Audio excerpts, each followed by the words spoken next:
নমস্কার বন্ধুরা, সবাই কেমন আছেন? আশা করি ভালো আছেন। আজকে একটা খুব সুন্দর ঘুগনি বানাবো, আপনারা পুরো ভিডিওটা দেখবেন, খুব ভালো লাগবে। আসুন। মটর আর আলু সিদ্ধ করে রেখেছি, এটা সয়াবিন বড়ি কুচি কুচি করে কেটে নিয়েছি, এটা পেঁয়াজ কুচানো, টমেটো কুচানো। দেখুন কেমন করে রান্না করি আমি। সিদ্ধ করে নিয়েছি, এটা সয়াবিন কুচি কুচি করে কেটে নিয়েছি, টমেটো কুচানো, পেঁয়াজ কুচানো আর লঙ্কা, চেরা লঙ্কা, আর এটা শুধু আদা থেতো করে নিয়েছি। আদা সয়াবিন বড়িগুলো ভেজে নেবো হালকা করে।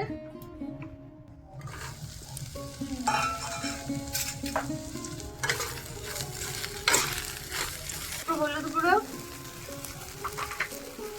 একটু লবণ, ভালো করে ভেজে নেবো একটু লাল করে।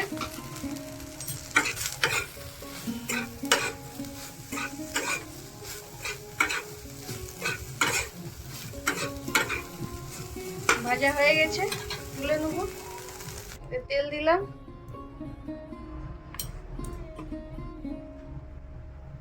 পাঁচফোড়ন, কুচনো পেঁয়াজ, ভাজছি। এদিকে রান্নাগুলো শিখ, মা কেমন করে করে খেতেও তো হবে কোনো কোনো জায়গাতে। এবার চেরা কাঁচা লঙ্কা দিয়ে দেবো। দেখুন বন্ধুরা রান্না শিখছে, আপনারাও শিখে নেবেন। ঘুগনি তো অনেক রকম ভাবে হয়, আমি সয়াবিন দিয়ে করছি ঘুগনি আজকে। চিকেনে টমেটো দিলাম, লবণ দেবো পরিমাণ মতো, একটু হলুদ গুঁড়ো,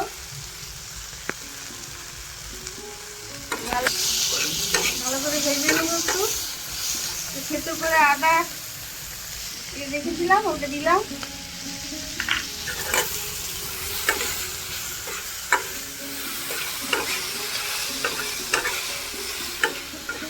আর জিরে ধনে আমার ভাজা মশলা করা আছে, ওটা দেবো পরে, আমি কোনো মশলা বাকিনি।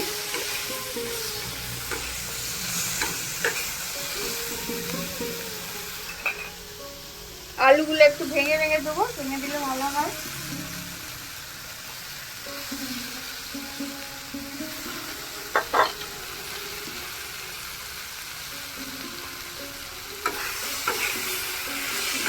বানাবো না তো তাই থাকতে লাগবে।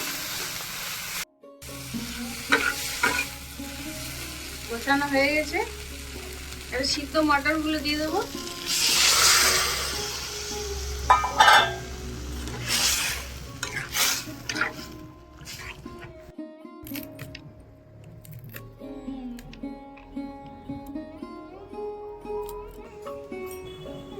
আমার ঘুগনি ফুটে গেছে, একটা ভাজা মশলা ছড়িয়ে দেবো। এই দেখুন ভাজা মশলা করা ছিল, গরম মশলা দিলাম, ভাজা সয়াবিন বড়ি দিয়ে দিলাম, আর একটু ফুটিয়ে নেবো। একটু স্বাদ মতো চিনি দিলাম, একটু সামান্য মিট মশলা দিলাম, ভালো টেস্ট হবে।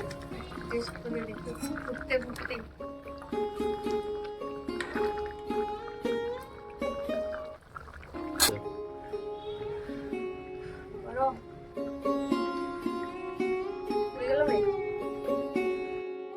হয়ে গেছে রান্না, ধনে পাতা দিয়ে নামিয়ে নেবো। কত ভাজা মশলা দিয়ে বানিয়ে খাবেন আপনারা বন্ধুরা, দেখবেন খেতে টেস্ট দেখবেন, তারপরে আমাকে জানাবেন। নামিয়ে নেবো, হয়ে গেছে। দোকানে যেমন ঘুগনি দেয় এরকম পাতার খালা করে আমরা খাই, সেই রকমই এটা লাগবে, খুব সুন্দর। আপনারাও বানাবেন, দেখবেন খেয়ে টেস্টি ভাজা মশলা দিয়ে ঘুগনি।